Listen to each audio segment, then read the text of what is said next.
السلام عليكم ورحمة الله تعالى وبركاته كسر دوادا استوديوغان aynu ku leenahay gobolka Sool gaar ahaan magaalada Tanlaas Caanood waxayna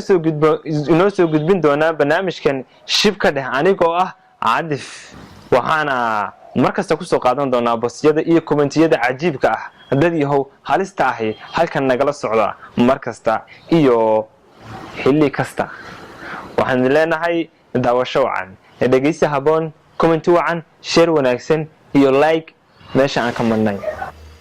haddana waxaan u gudbaynaa boostiga ugu dambeeyay aan soo wada galay aniga iyo Maxamed Cabdullaahi Faarax Maxamed maadaama aad u jeeday dhankan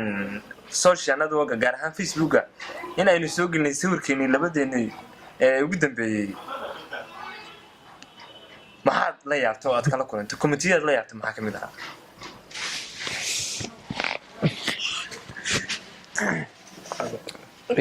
بسم الله الرحمن الرحيم وني horta runtii sawir aan lagu gaaday uu noqday sawirkan hal mar ku war helay uu isagoo yaala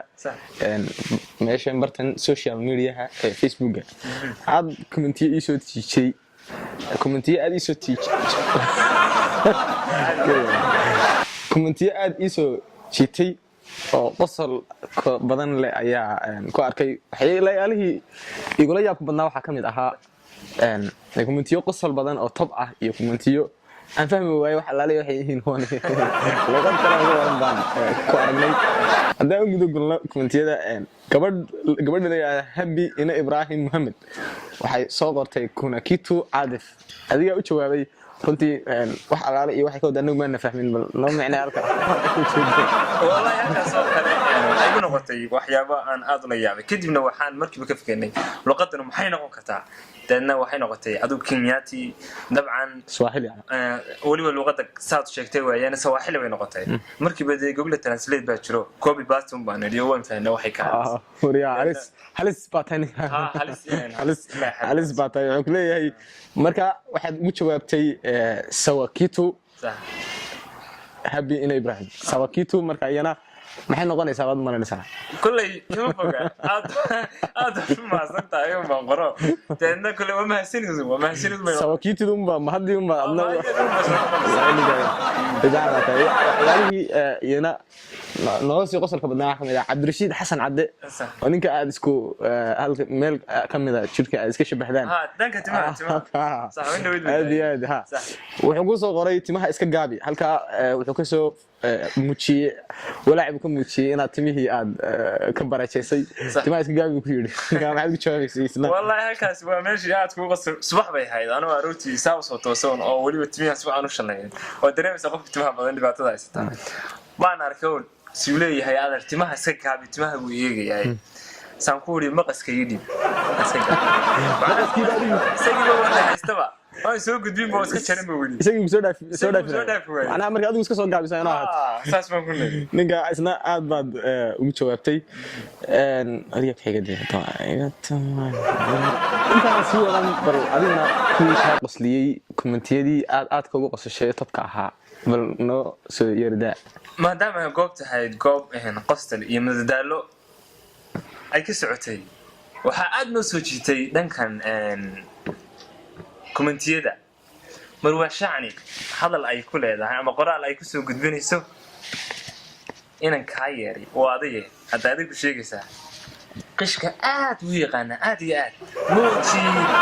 garamayo laakiin kullu bishig arinta maxaa ka jira inaan qishka aad u taqaanin horta in badan ayaamahan in badan oo kamid ah dagaal dhinaca social media ee nagu jirtay waxay tiri qishka aad ugu badan qishku noocyadiisa qishka laftigiisa noocyo badan marka waxaan ku sugeynaa qishku makii taxanka makii timaha la iska qishay makii styleka dhinaca la qishay jawaabteenu ka sugeynaa Jimcaale Faarax Sulub wuxuu yiri waliba anigu anfariga baan ku gabyaa afka anfarigu ninka Djibouti laga hadlo hadda wuxuu ka bilaabay waxaan malaynayaa inuu han كلي دليت محمد دليت يا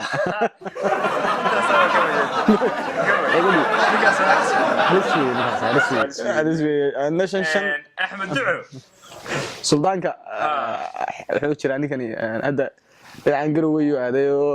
arintaas waa bosti ugu dambeeyay soo dhigay oo kiilaha waxaan ka wardoonayaa way xildhibaanada taagan tahay xildhibaanada isaga dadkiisu waxaan maranayaa musharaxiinta kamid ah garaadkii horta muxuu dadka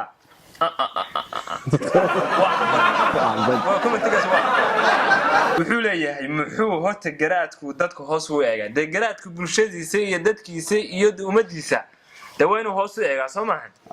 kor inaad u tiqraarnaato un maahan saas baan anu qabaa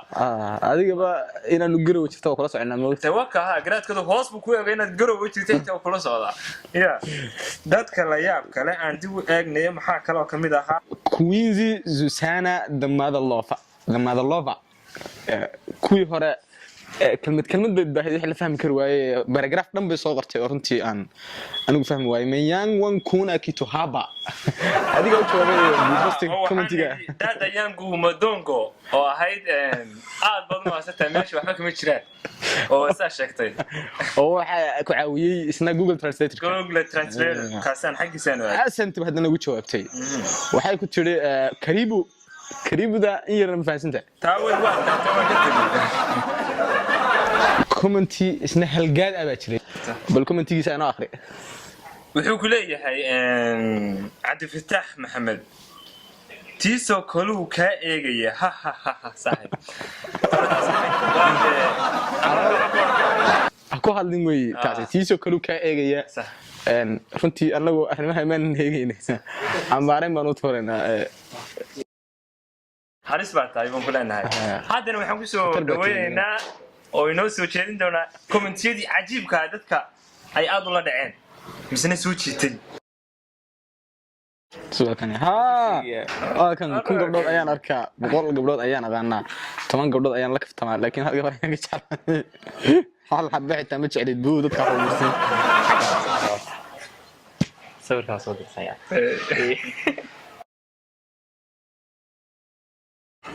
أنا سوق مياه. حاليسي هاي. waxa ugu koowaad ugu horeysan cambaarinayaa waxa weeyaan barnaamijkan iyo Iceland bariyahan socota ilaahay baa lacag bixiya laakiin gabdhaheena reer Laascaanood reer Soomaaliyeed qabqabow qurquruxda badan ee qalanjooyinka ma jirto wax loo dhigo iska aada qoladiina Iceland socotay lacag doonta qaylinaysa Iceland iska aada aniga iyo Fahdi iyo garaadkii baa waxa doonaa waxa soo hablaa باي باي بان idin romantic nimada anaga inagu hadhay anaga un baa iyaga hadhayna taas waa kuwan cambaaraynayo postigii ugu dambeeyay qof kastaaba wuxuu arkaa kumanaan gabdhood iyo boqolaal kun oo gabdhood laakiin boqol baad ka taqaanaa toban laakiin wad la kaftantaa ama mar kasta waad isku taxalluqdaano exactly laakiin midun baa wadnaha ku taabanaysa Soomaa ايوه mid baa iga dhex baxday aniga 10 kaas ay mid kamid ah waliba exactly way u egtay laakiin wali lama hubo inta aynu ku kulmayno commentiyadan iyo bostiyadan kuwa la mid ah waxaan idinka tagaynaa والسلام عليكم ورحمة الله تعالى وبركاته aragti dambe oo xiiso leh oo share iyo like iyo comment leh markasta oo hadalkaagu nacajibiyo oo markasta oo aan adiga soo qaadano hadalkaaga ku dadaal waxyaabaha dadka ka farxinaya kuwa la yaab kale iyo kuwa naxdinta lehba ee cadeynta u badan dad iyo halista ay waxaan soo ognahay والسلام عليكم ورحمة الله تعالى وبركاته